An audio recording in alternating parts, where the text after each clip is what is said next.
everyone. I'm Teacher Verna. And how are you today, kids? Okay, thank you. I'm fine too. So for our prayer, may I request the president of our class to please lead the prayer. Okay, let us pray. Okay, thank you for that wonderful prayer. For our attendants who are absent for today, from group 1, please report. Leaders, please. Okay, no absent. Group 2, no absent. Group 3, no absent. Group 4, okay, praise God, no absent for today. So, checking for assignment. Who has an assignment? Okay, at a count of 3, please pass your assignment in front. 1, 2, 3. All assignment notebook are in front. Thank you very much, and I will check it later. So, for review, what was our lesson yesterday? Yes, Jambi. Thank you very much. Our lesson yesterday is all about natural resources. Thank you. And what is the natural resources? Thank you very much for your answer, Abby. Okay, for setting of standards, everybody, please eyes on the board. Everybody, please read classroom standards. Group 1, please read. Repeat after me. Sit properly. Group 2, listen carefully. Group 3, keep quiet. And group 4, focus. Group 5, everybody, raise your hands if you want to answer. Okay, thank you for your reading, and hope that you will follow until the end of this lesson. So, let's have a short game. Do you want a game? Yes, of course. So, I have here a numbers of letters. Please pass by group. Okay. So, in that numbers, create a word one word in that letters. Okay, the first group who can create a letters is the winner. Okay, are you ready? Okay. So what was the word? Who can guess? Yes, group 2 is the winner. So the word was landform. So what is landform? Who have the idea? Yes, Abby. Okay, that's good. So what is landform? Here, landform is a natural or artificial features of the solid surface of the earth. Landforms together make up a given terrain. So what again is landform? Please, everybody please read. Okay, thank you.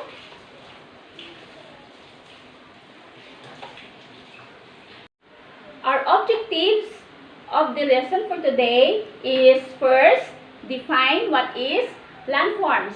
Second, define what are the different kinds of landforms. And third, identify the different kinds of landforms. So, I want to show to you a short video about different kinds of landforms.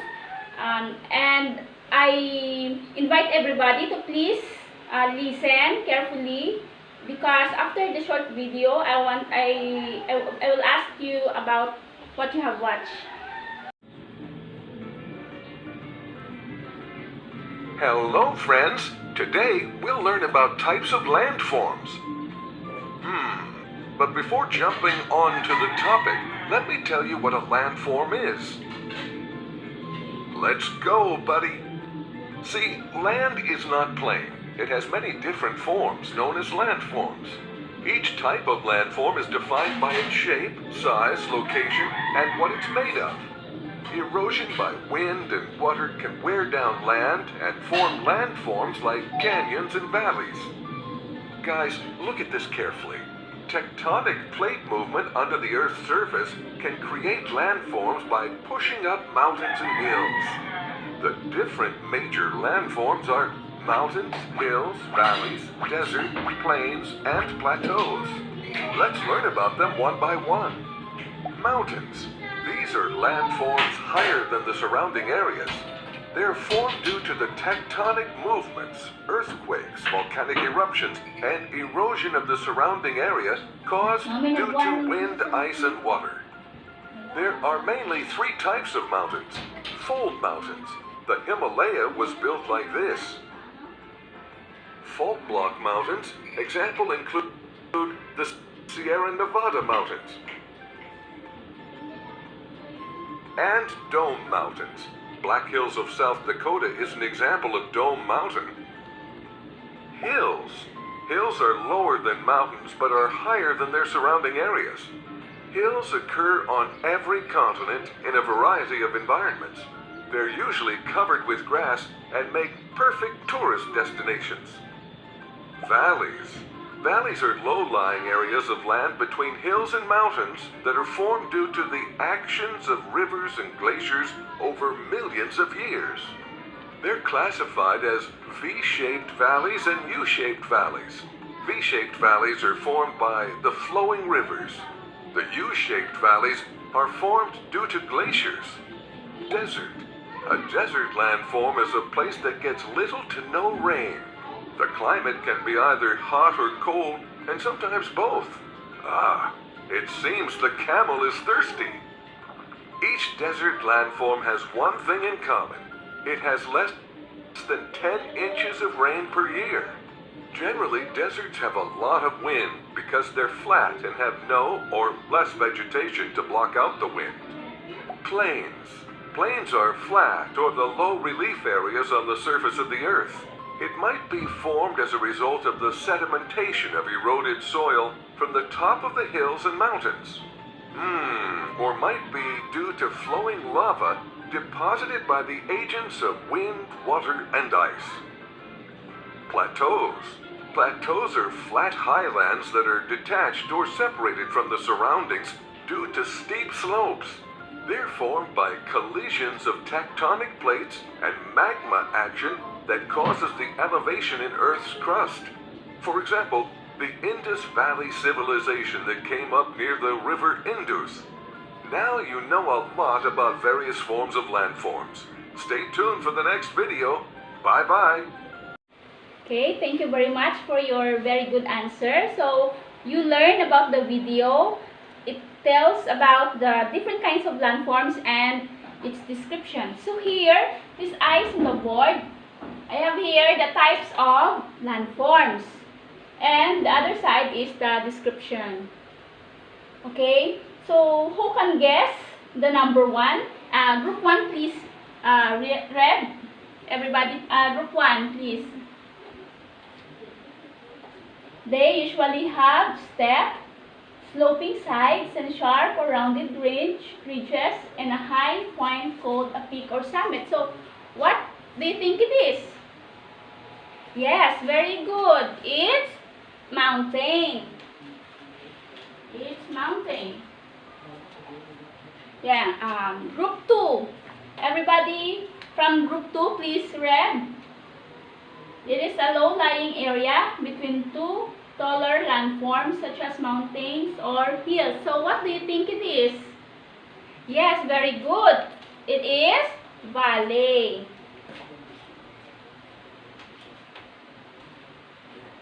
Okay, everybody, group 3, please read here.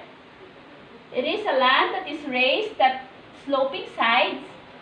It comes in many sizes, from small and flat to high and rolling. What do you think? What do you think this kind of landforms? It's hills. Very good. Okay, thank you. Thank you, group 3. So everybody, group 4, please read. It is a flat, sweeping land mass that generally does not change much in elevation.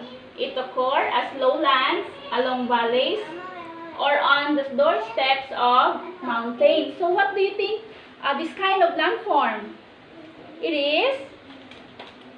Yes, very good. Group 4. It is plain because it is flat. There is a hint word here that it is flat. Okay, so there are 11. Okay, let's go back to group 1. Everybody, please eyes on the board again. Group 1, please read the number 5. It is a place that gets little no rain. The climate can be either not hot or cold, and sometimes both, and no vegetation. So what do you think this kind of landform? It is desert. Very good. Desert. Group 2. All group 2 please read. The number 6, yeah. Erosion and landforms includes headlands, bay, caves, arches, stacks, stumps, and wave-cut platforms. There are also beaches, spits, and bars. So what kind of landform is it? Is? Very good. Coastline. Good answer. Next. 7. Landforms. It is a landform tends to be cider cones. It has craters formed as the result of explosive eruptive activity. It's sometimes not active. So, what do you think it is? It is erupted down. Okay. Is? Very good. Volcano. Wow. My students today are very active. Okay, all group 3, please eyes on the board. Please read group 3. It has a steep hill or cliff made of rock that is mostly flat on top, smaller than a plateau, with sides that are vertical or very steep. It is usually greater than its width. What do you think this kind of landform is? Yes, group 3. Very good. It's Buttes. Okay, all group 4, please read number 9. It is a kind of landform that is flat, elevated, landforms that rises sharply above the surroundings land area on at least one side. It occurs on every continent and take up 1/3 of the earth land. So, what do you think this kind of landform is? Very good, group 4. It's plateau. There you are, plateau. Number 10. What group are we? Group 1 again. Okay. Group 1, please read. It is a landforms created when a river causes erosion over a long period of time, can stretch for hundreds of miles. So, do you have any idea what kind of landform it is? Yes? Very good. It is a canyon. Do you know about the Grand Canyon? Yes. Grand Canyon. It is a stretch 100 miles because it's very wide. So, the last number is number 11. What group are we na? Group 4. Group 2. Okay, group 2, please read. A land that is completely surrounded by water. It can be type of land, can also be surrounded by water. And different types of water such as sea, ocean, river, and lake. So, what kind of landform is this? It is surrounded by sea or water. It is, of course, it's very obvious, it's island. Very good. Group 2. So, Can you imagine the different kinds of landforms of the Earth? We have studied 11 kinds of landforms and its description. So, any questions about the different kinds of landforms? Okay, thank you very much. So, I have here the picture. I have here a picture. Thank you very much, class. Okay, I have here a picture of different kinds of valley. Okay, this is a picture of valley. There are two mountains besides, and then the flat area is in between the two mountains. So it's called valley. So where is valley here? So here it goes. It is a low-lying area between the two taller landforms. So yeah, another picture here. Okay. Here is the next picture. Are you ready? Okay. Yes. Brayna, what kind of landform is this? Okay, yes. Very good. It is plain. It is plain because it has a plain or flat area or surface of the earth. So where is the plain here? Let's put it here. Plain is a flat and sweeping land. So here it goes. Okay? Who want to answer? Yes, Risa Jean. What kind of landform is this? Okay. Yes, very good. It's hills. Why? Because it is smaller than a mountain and sometimes not too high, or it has no peak at the sometimes small and sometimes flat, sorry. So where it is? Here.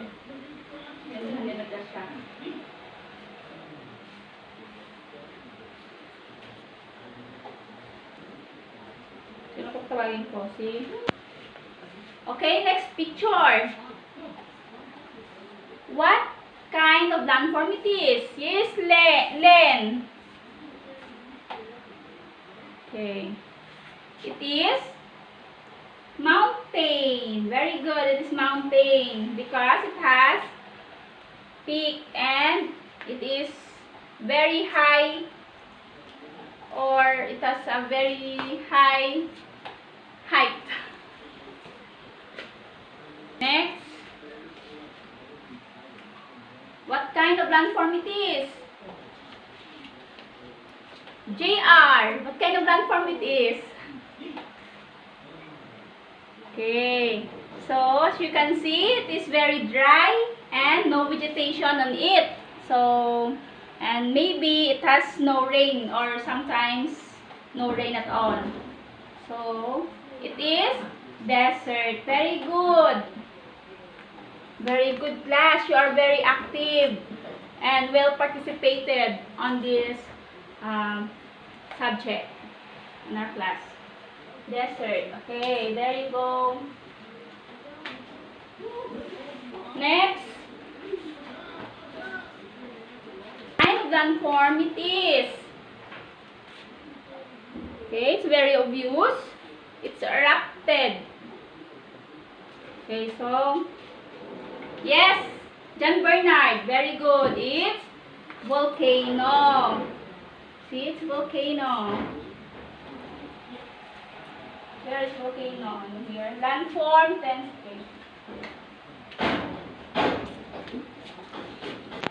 very good, class. So here is the next picture. What do you think this kind of landform? It is canyon. Very good. Abigail, very good. It's canyon. Where is canyon? Canyon. Here. There you go. Okay, next picture. What kind of picture? What kind of landform do you think it is? Actually, it's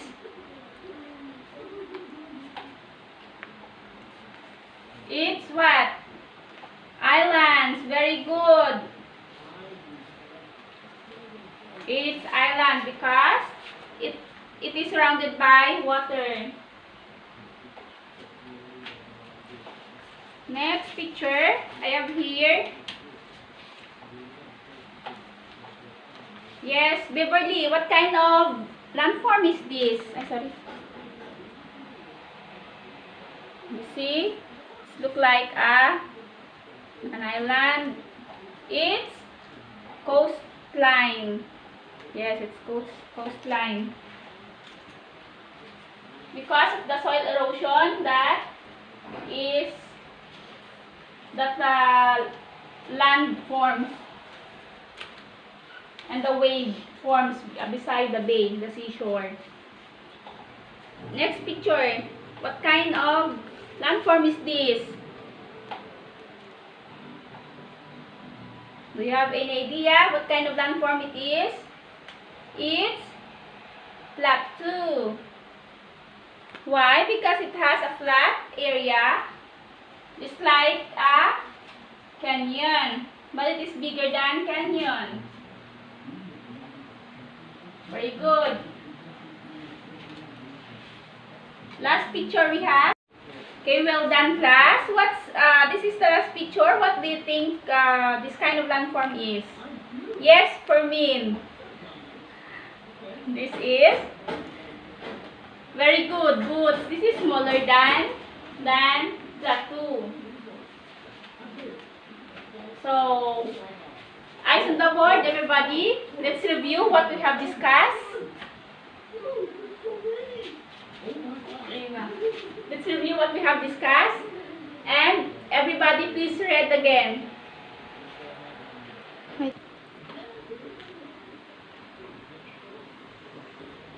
We have here types of landforms. What are those types of landforms? Those are mountains, valleys, hills, plains, desert, coastline, volcano, buttes, plateau, canyon, and islands. Well done, class. Well done. Very good. So now, you know already what are the different types of landforms and its description. Do you have any questions or any clarification, any idea about it? About our topic? Well done, class. So since you have no questions or any suggestions about our discussion for today, let's see if how far have you learned from our lesson. So, okay, our activity number 1 is fill in the blanks. So here in the board, I have here the different kinds of landforms and its description. So as you can see, there is already blank. So it's up to you what will be the correct answer. So hope you will learn from our lessons, no? So I'll give you 5 minutes to please answer the correct numbers here, the fill in the blanks, types of landforms. Okay. Okay, thank you, class. Are you done? Okay, thank you. Okay, exchange your paper with your seatmates and we will check your work. Okay, those who got the highest score, who got the perfect score? Wow, very good. You've got the perfect score. It means to say that you've learned from our lessons. Okay, class, let's go to our activity number 2. To match the column A from column B. Here, as you can see, that the column A is the types of landforms and the column B is the description of it. So here are the pictures. As you can see, it's not in the proper place. So match it from column A to B. There is A to K in the column B, and the column A is the numbering. So you just match it. You just put the number 1, what is the correct description of this. So find in the column B. Okay, are you ready? Okay, the timer starts now. Okay, thank you very much, class. So let's check your work. Exchange your work by your seatmate. Who got the perfect score? Very good.